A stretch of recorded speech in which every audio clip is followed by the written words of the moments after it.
ఇదేం పైచాచికత్వం అర్థం కావట్లేదు కదా. గత 4-5 రోజుల నుంచి ఏ సోషల్ మీడియాలో చూసినా కూడా Eshwar Sai and Madhuri Rathod news viral అవుతుంది. సో గత 4 రోజుల క్రితం వాళ్ళ వైఫ్ వెళ్ళి లైవ్లో పట్టుకుంది. ఆ ఇన్సిడెంట్ చాలా వైరల్ అయిపోయింది. ట్రోల్స్ వచ్చాయి, మీమ్స్ వచ్చాయి, ఇంకా వైరల్ అవుతున్నాయి. అండ్ దీన్ని క్యాచ్ చేసుకొని ఈ పాయింట్ తోటి బిగ్ బాస్ సీజన్ 10 టీం వాళ్ళు ఇటు ఈశ్వర్ సాయిని అటు మాధురి రాథోడ్ని అప్రోచ్ అవుతున్నారట బిగ్ బాస్ సీజన్ 10లో తీసుకుని. ఎందుకంటే నాకు తెలిసి ఈ మధ్య కాలంలో ఇంత బాగా వైరల్ అయిన కపుల్స్ మాత్రం ఎవ్వరు లేరు. సో ఈ జంట మాత్రం ఆల్మోస్ట్ చాలా సాంగ్స్ హిట్ కొట్టాయి.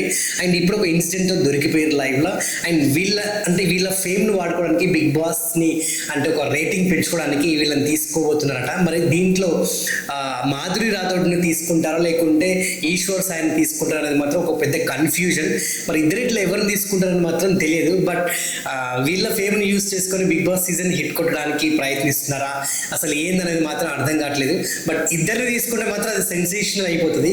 బట్ ఎవరిని తీసుకుంటారో ఎవరిని తీసుకోరు అనేది నాకైతే క్లియర్గా అర్థం కావట్లేదు. బట్ ఎవరిని తీసుకుంటారో అనుకుంటున్నారో మీరు కింద నాకు కామెంట్ చేయండి.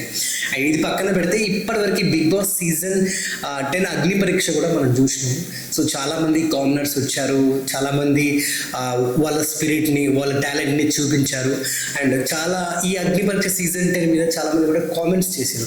ముఖ్యంగా ఏంటంటే అగ్ని పరీక్ష సీజన్ 10కి వచ్చినటువంటి ఎవరైతే కామనర్స్ కంటెస్టెంట్స్ ఉంటారో సో అక్కడ ఉన్న జడ్జిమెంట్ కానివ్వండి, సో అక్కడ ఉన్న అంటే ప్రాపర్గా వాళ్ళని చూడలేదు, అవమానించారు, హేళన చేసారు, ఏదో కామెంట్ చేశారు, మా ఇజ్జత్ పోయింది, మేము ఏదో మా టాలెంట్ నిరూపించుకోవడానికి వస్తే మమ్మల్ని నిజంగా మా ఇజ్జత్ తీసి పంపించేశారు అని చెప్పేసి ఇటు ఉప్పల్ బాల్ కానివ్వండి కొంతమంది కంటెస్టెంట్స్ అయితే ఏకంగా వీడియోస్ పెట్టేశారు.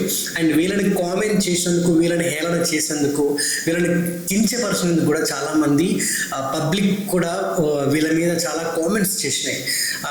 అసలు బిగ్ బాస్ సీజన్ 10కి వాళ్ళ టాలెంట్ చూపించుకోవడానికి వచ్చినప్పుడు మీరు అట్లా ఎలా బిహేవ్ చేస్తారు, యాజ్ ఒక జడ్జి పొజిషన్లో ఉన్నప్పుడు, ఈవెన్ అక్కడ యాంకర్ కానివ్వండి, మీరంతా అలా బిహేవ్ చేయడం కరెక్ట్ కాదు. సో అట్లీస్ట్ మీరు వాళ్ళకి మోటివేట్ చేసి బయటికి పంపించాలి. కానీ మీరు నువ్వు ఇన్ఫ్లుయెన్సర్గా నీ మొహానికి ఫ్యాన్స్ ఉంటారా, నీ ముఖానికి అభిమానులు ఉంటారా, నేను ఏ ముఖం పెట్టుకొని హౌస్లో పంపించాలి, నేను చూసి బిగ్ బాస్ హౌస్ అసలు దేనికి వచ్చినావు అనుకుంటున్నావు, ఈ విధంగా ఇష్టానుసారంగా వాళ్ళు అడ్డమైన క్వశ్చన్స్ అని రైజ్ చేసారు. బట్ మీరు జడ్జిమెంట్ స్థానంలో ఉన్నప్పుడు అవతల వాళ్ళని కూడా మీరు అలానే చూడాలి.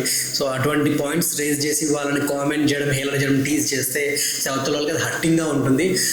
మేబీ అది పొరపాటు అయి ఉండొచ్చా లేకుంటే వాంటెడ్గా చేశారు అనేది మాత్రం ఎవరికి తెలియదు. బట్ బిగ్ బాస్ అనేది మంచి గేమ్, రియాలిటీ షో. సో దాని మీద మంచి పాజిటివిటీ ఉంది, అదేవిధంగా నెగిటివిటీ కూడా ఉంది. చూసే వాళ్ళు చూసి ఎంజాయ్ చేస్తున్నారు, చూడని వాళ్ళు చూడట్లేరు, చూడని వాళ్ళు దాని మీద కామెంట్ కూడా చేస్తున్నారు. సో ప్రతి రియాలిటీ షో మీద కూడా కామెంట్స్, నెగిటివ్ కామెంట్స్ ఉంటాయి, పాజిటివ్ కామెంట్స్ ఉంటాయి కాబట్టి సో అన్ని వాళ్ళు బేస్ చేసుకొని ప్రతి సీజన్ నుంచి కొత్త కొత్త కాంటెస్టెంట్స్ తీసుకొస్తున్నారు. అండ్ ఈ మధ్య కాలంలో కంటెస్టెంట్స్ కూడా కామనర్స్ తీసుకురావడం అనేది గ్రేట్ థింగ్. అండ్ ఇటువంటి రియాలిటీ షోలో కామనర్స్ పాల్గొని వాళ్ళకి ఒక సెలబ్రిటీ స్టేటస్ని వాళ్ళు ఇవ్వడం అనేది కూడా ఇట్స్ అ గ్రేట్ థింగ్. అది మనం గొప్ప ఆపర్చునిటీ లాగా తీసుకోవాలి. అండ్ చాలామంది యంగ్ టాలెంటెడ్స్ ఉన్నారు, వాళ్ళందరికీ కూడా ఒక మంచి సువర్ణ అవకాశం అనేది చెప్పాలి. సో అటువంటి ఒకప్పుడు బిగ్ బాస్ అంటే సెలబ్రిటీ షోనే అనుకున్నారు. బట్ ఇప్పుడు సెలబ్రిటీస్కి ఎంతైతే ప్రిఫరెన్స్ ఇస్తున్నారో ఇటు కామనర్స్ అంటే కామన్ పీపుల్ కూడా అంతే ప్రిఫరెన్స్ ఇచ్చి ఈ షో అనేది నిజంగా బాగా బిల్డ్ చేస్తున్నారు. అండ్ వస్తుంటే కూడా చాలామంది కామనర్స్ ఇంతకుముందు చాలా తక్కువ మంది తీసుకుంటారు, 1, 2, 3, 4 అలా 10, ఈసారి 15 మంది కామనర్స్ తీసుకొస్తున్నారు. అంటే ఈసారి ఇంకా బాగుంటుందేమో, మేబీ చూద్దాం. ఎందుకంటే ప్రతి సీజన్ కూడా కొత్తగా చూపించడానికి ట్రై చేస్తూ ఉన్నారు. బట్ ఫైనల్గా నేను చెప్పేది ఏంటంటే అండ్ ఇంకొక వీడియో కూడా నేను చేయాలనుకుంటున్నాను. దాని మీద నేను సపరేట్గా ఒక వీడియో చేసి మళ్ళీ నేను బిగ్ బాస్ సీజన్ 10 అగ్ని పరీక్ష గురించి ఇంకొక మ్యాటర్స్ కూడా చెప్పాలనుకుంటున్నాను. అది నేను మరో వీడియోలో చెప్తాను.